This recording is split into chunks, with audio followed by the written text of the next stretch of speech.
Hi everyone, welcome to African Review with your host Bahran. African Review, as you know, will highlight news, information, views, entertainment and so much more about Africa and African relation to the rest of the world. Today we are here at an event that is a cooking session with Chef Johannes. Chef Johannes is a very well-known chef that shows Ethiopian food with the globalization of other food from the country by mixing it together. Here it is in a street festival about different kind of food, and you will enjoy it, trust me. All you have to do is to stay with me. I will join Chef Johannes in the cooking session and he will tell us about what is going to here and why he wants to have this event. Stay with me.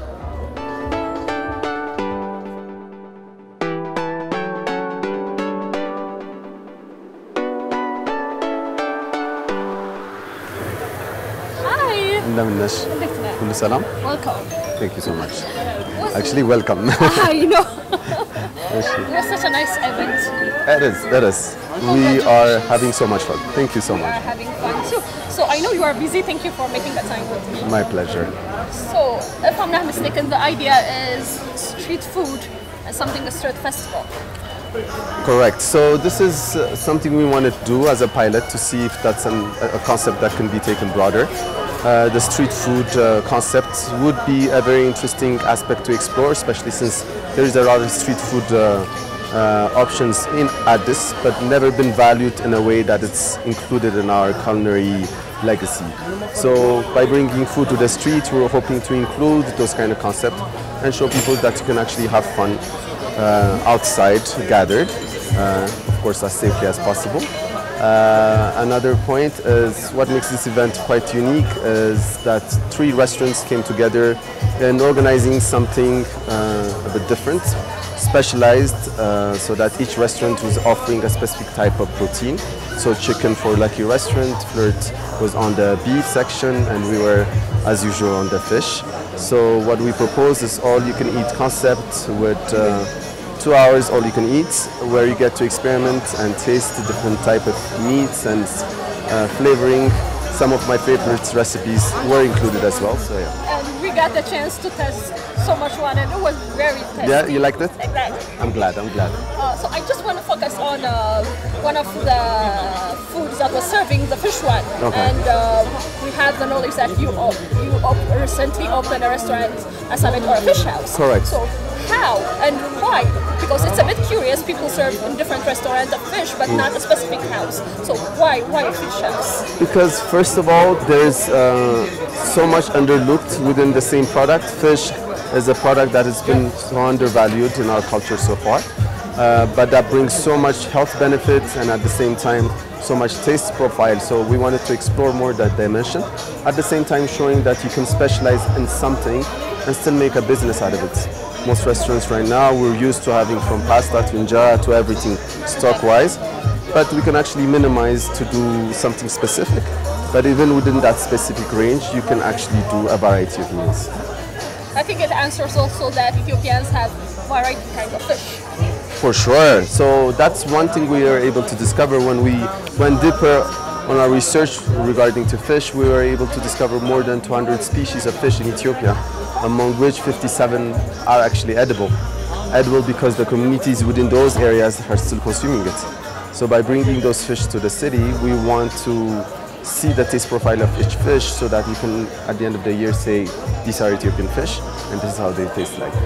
So how was the response of the people who joined the events? Was it great? It was amazing. Honestly, we were so happy to see everyone happy, and for us, even cooking outside is a luxury something. It's fun as well. It is definitely fun. So when can we expect this kind of event soon? Hopefully once winter is over, so it will be not before September or November. We're looking. I can't wait to join. Yeah? I'm so glad. Thank you so much for your time. Thank you so much. We are watching Arts TV and the program is African Review. We are not done here. We have much more to come. All you have to do is to stay with me.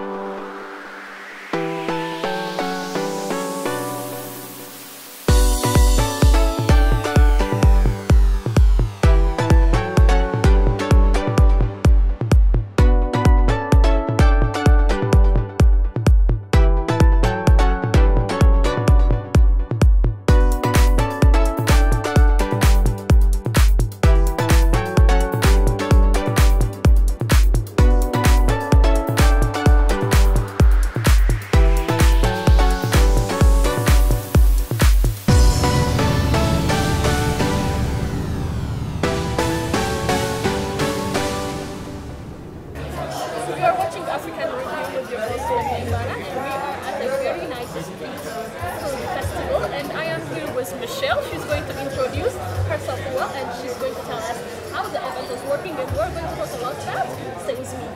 Thank you for making a time, Michelle. Thank you. Hello. Hi. Hello, everyone. So, just brief us a bit about what the event is and what kind of foods are they serving. It looks very nice, so tell us about what kind of food they are serving, and we'll continue our conversation. Okay, so actually it's a kind of a very nice event. So as you can see on the background, we organize actually a barbecue, and it's called the Johannes Cookout, the Chef Johannes Cookout, precisely. Why? Because actually he wanted to have actually a barbecue looking like a neighborhood one. When we think barbecue, we think neighborhood, we think friends, we think family. So he was more about having gathering on the streets. So how do we gather people on the streets? By food, by music, and that's what's happening right now. And we wanted to add some details that I'm going to explain slowly. Okay. For instance, right behind you, to begin with the arts part, we're having somebody that is designing everything. The C and the Y obviously defines Chef Johannes. You're gonna have vegetables, you're gonna have fruits, you're gonna have actually some plants, some flowers. Everything comes actually from the agricultural parts of Ethiopia. Everything is home-made, Ethiopian made. We cannot live without agriculture. And I've noticed in general, when Johannes asked me, I want to do this cookout, what do you think? The first thing I thought about was agriculture, because he's always into Ethiopia way of working, and that's his book, and that's how he did his book and how he wrote his book. He went in all of the smallest regions in order to know how to cook and how to work with it. So for me, it was very important to add agriculture, and that's why I have some haze when it comes to the bar. You'll see it later. And that's why actually I bought everything from the small markets of people on the streets, from the small places like Mercato. There are people actually who bring things and are handmade. Just like the bags actually that we see that I love and are awesome, by the way. I really love them, and I think I'm gonna take one. So that is about the house and the decoration and the mindset that we had when we did it.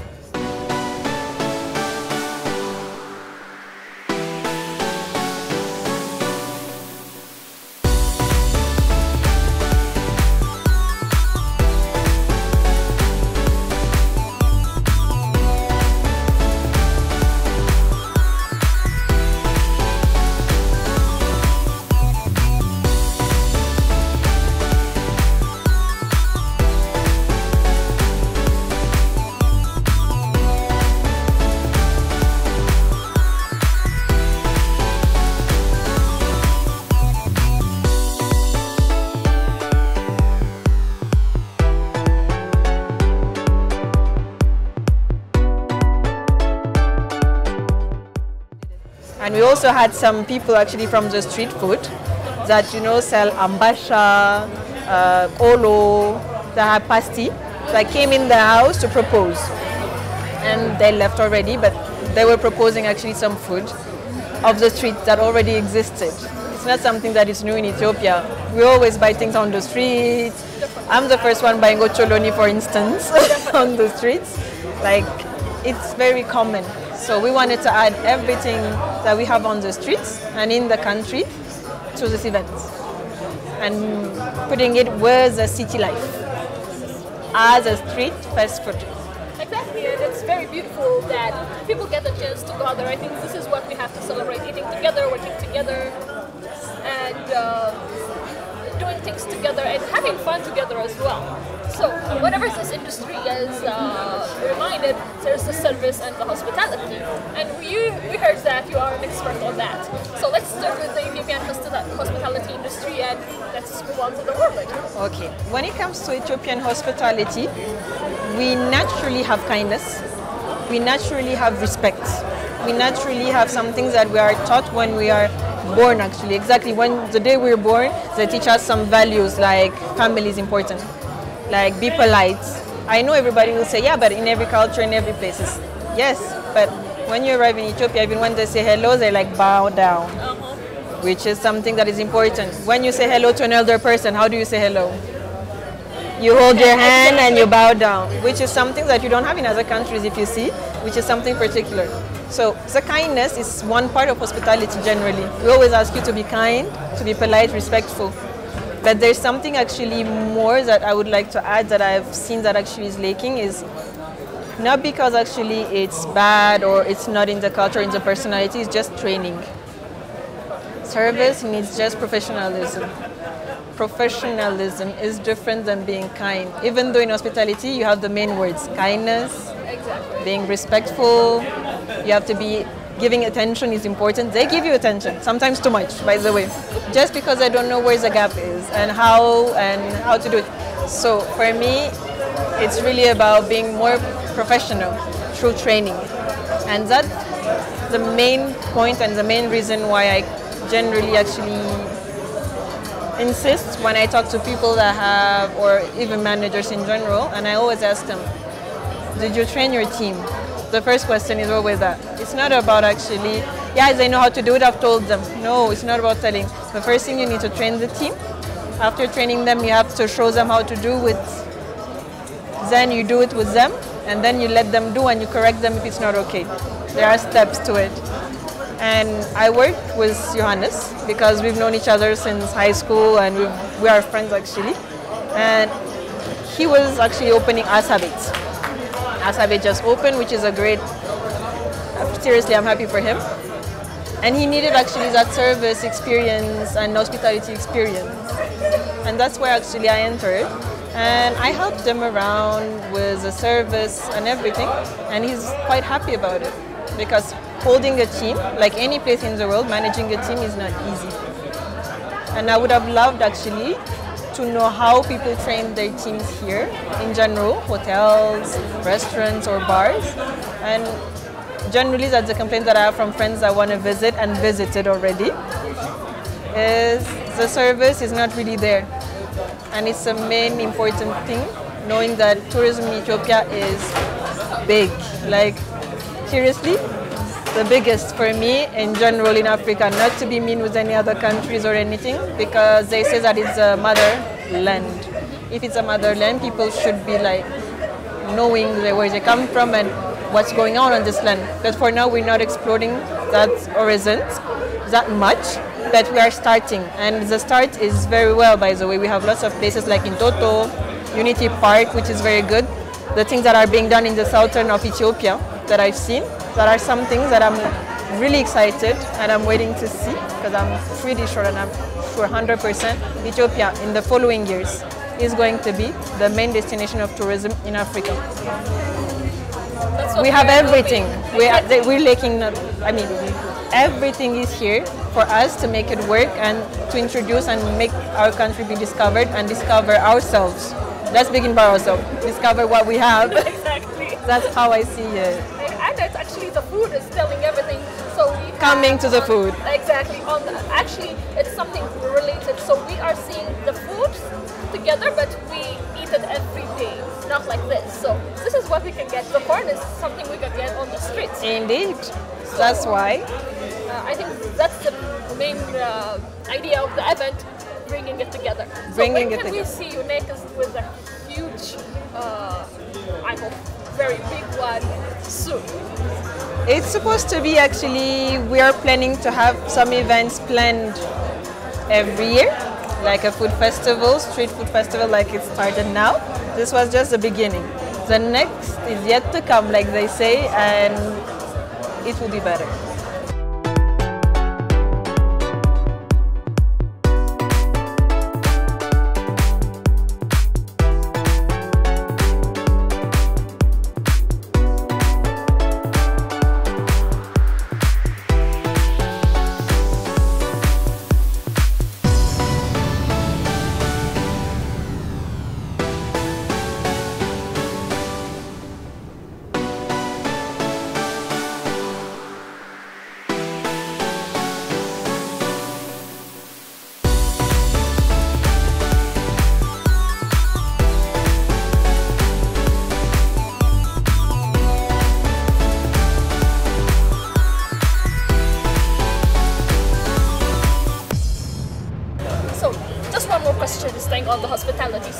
You mentioned how the hospitality is working here in our country and how the world is experiencing it, but we want to know, as an African, this kind of gathering is who we are. In Africa, people get together, eat, drink, dance, and it's part of who we are. So this hospitality, what kind of contribution it will have for the Pan-Africanism, and you can tell us how it's going, the hospitality and the level of Africa. How we are, I think we are going through this growing. That is very important. It's more important to start walking and walk slowly than do nothing. So we are walking and we're starting actually to do some good steps towards the running. Why am I saying that? Like I said, every hospitality is not just based by opening a restaurant or a hotel. Hospitality is a wild word, like events. People need to know that everywhere they go, they can be received and treated and have exactly what they need and how they need it. It's an exchange, but that exchange needs to be professional. It's not, for instance, because we talk and we're laughing, that means that I can be like very relaxed and just neglect you, because we're in a professional world. As long as there is a work to be done, there is service, professionalism is basic. And that is where actually I would like to really put my finger on, and we need to have that. Do we have it? We're going through it. We're going towards. We're not there yet, but we're going towards it, which is already something very good. I'd rather see the glass half full than half empty. Actually, that's what we need as an African to come together, and I hope this event is going to consider other African restaurants and African foods and coming together and be, as always, who we are. It is possible. The difference is always on what you serve. I have the chance to be mixed, and I have also the chance to travel a little bit. And what I've noticed is everybody likes to eat his own food, but likes to discover other foods and has some things that they prefer. When it comes to African culture, I don't know for which reason, we are stuck on what we like. I don't know, maybe it's me, and only few of us are ready to go a little bit out just for discoveries. So maybe adding the food of that person because she's used to it and making her discover on the side, like today for instance. People know that, like you said, we're used to eating fish our way. It's interesting because you said it earlier yourself. We're used to having actually meat, but your way, which might not be my way. Corns too, which might be different from yours. For instance, this one actually was grilled and boiled in a stew of fish, which is different. It is different. Indeed, but it's just all in the way you make it. But the result is different, but the beginning is always the same everywhere. That's why actually it's interesting to see that people are different, and that's why when you say Africa, it's wild. But I would really love, actually, like you said, to try and join the Pan-African. And by the way, there are always festivals joining them like this. Like sometimes they call them Afro blah blah something, not to say names. And it's really interesting. And that's what we're thinking about and thinking of when we're starting to do this type of events. So, thank you so much for making the time. Thank you very much for asking. You are watching Arts TV, and the program is African Review with your host, Micheline Bahran. The event is very nice, as you see. I will enjoy my meal with Michelle, but stay with me, we have more to come. We can eat now. We can? Yes. Bon appetit. Bon appetit.